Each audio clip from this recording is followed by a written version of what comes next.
का एक सिस्टम चालू हुआ था। सरकारी मुख्य सचेतक के पद पर थे मेरे पिता।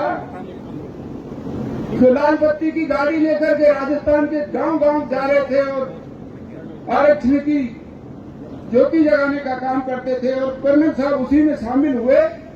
और पीपल खेड़ा की उस धरती पर मैं पहला शख्स हूं जिसने कर्नल साहब को आरक्षण संघर्ष समिति का अध्यक्ष बनाने का प्रस्ताव रखा था। उसी दिन वो प्रस्ताव पास होकर के और इस आरक्षण की कमान कर्नल साहब के हाथों में सौंपी थी।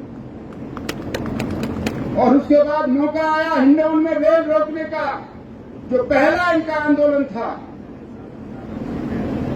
तब भी मैं पहला व्यक्ति था सिकंदरा बाबू महाराज की मेले के अवसर पर। तब मैंने ही कहा था कि कर्नल साहब की भावना यदि हिंडौन में रेल रोकने की है तो रेल रुकेगी और जरूर रुकेगी और ये आंदोलन होगा। और वो आंदोलन हुआ। बहुत सारे आंदोलन हुए। हम उनके अनुयायी के रूप में उनके साथ काम करने का एक बहुत बड़ा हमको अवसर मिला जीवन में। और ऐसे यथार्थ जीवन जीने वाले व्यक्ति ने, या तो मुझे महात्मा गांधी के स्वतंत्रता संग्राम का संघर्ष याद आता है, या आजादी के बाद अगर कोई शख्सियत मेरी जेहन में रहती है तो उनका नाम है स्वर्गीय कर्नल किरोड़ी सिंह बैंसला। या तो महात्मा गांधी की आवाज पर स्वतंत्रता के आंदोलन में इस देश के हजारों लाखों लोग सड़कों पर आया करते थे संघर्ष करने के लिए, या फिर कर्नल साहब की एक आवाज पर पूरे हिंदुस्तान का गुजर सड़कों पे आता था संघर्ष करने के लिए।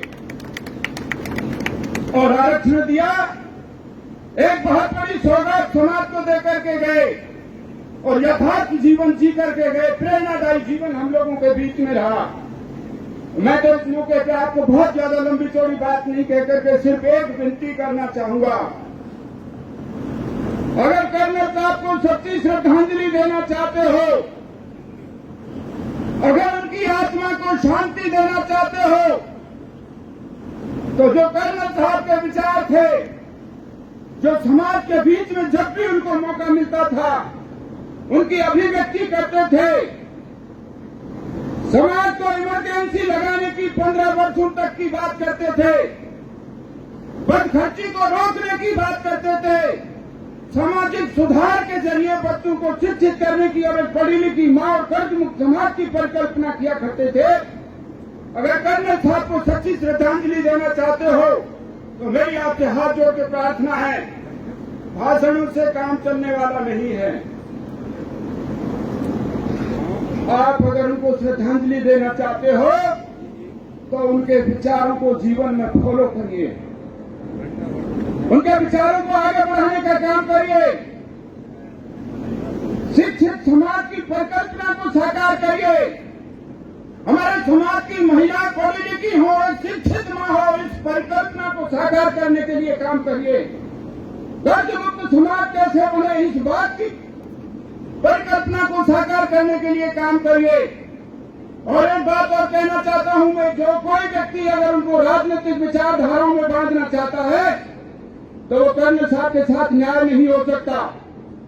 कर्नल साहब राजनीतिक विचारधाराओं से बहुत ऊपर उठे हुए विराट व्यक्तित्व के धनी थे, बहुत ऊंचे विराट व्यक्तित्व के धनी थे, जिनको न जाति की सीमाओं में बांधा जा सकता है, न कोई राजनीतिक विचारधाराओं की सीमा में बांधा जा सकता है।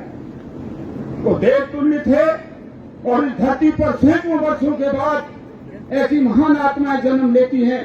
और इस मौके पर बहुत ज्यादा नहीं कह करके उस महान आत्मा के चरणों में नमन करता हूं और ईश्वर से प्रार्थना करता हूं कि उनके परिवार के सदस्यों को इतना हौसला दे, इतनी हिम्मत दे कि उनके उस मार्ग को जो वो हमें बता के गए हैं उस पर निरंतर आगे बढ़ें और समाज को और दूसरे समाजों को आगे बढ़ने का रास्ता दिखाते रहें। आपका बहुत बहुत धन्यवाद।